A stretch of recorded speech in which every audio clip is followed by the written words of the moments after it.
I have the Samsung Galaxy Watch Ultra and I'll be showing you how to take screenshots. So to take a screenshot of this watch, just press these two buttons simultaneously. You just press once and release.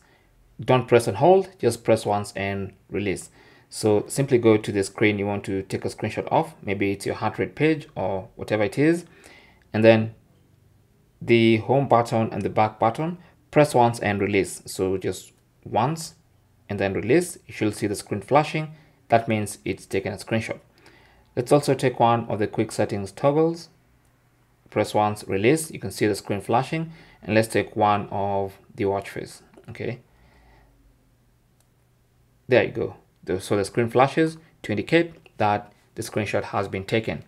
So you can access your screenshots by going to the gallery app on your phone. So swipe up and then scroll and find the gallery application.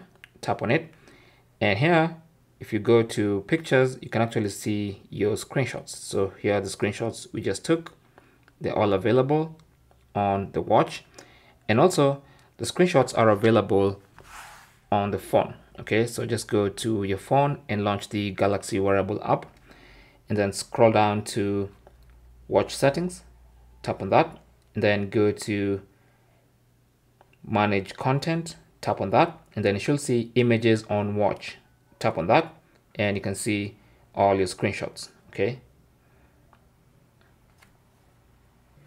now here you can only see the images, but then if you go to albums to sync and then make sure you select watch, make sure that is checked. If it's unchecked like that, make sure you check that and then tap on done. And now that means if you now go to your phone's gallery, you can actually, so this is the gallery, you can actually see the screenshots there. Okay, and you can expand them, edit them, share them, do whatever you need to do with them. All right, now there's also going to be a special album called watch where all the screenshots from your watch are going to be saved. All right, simple as that. Thanks for watching. Comments and questions down below and good luck.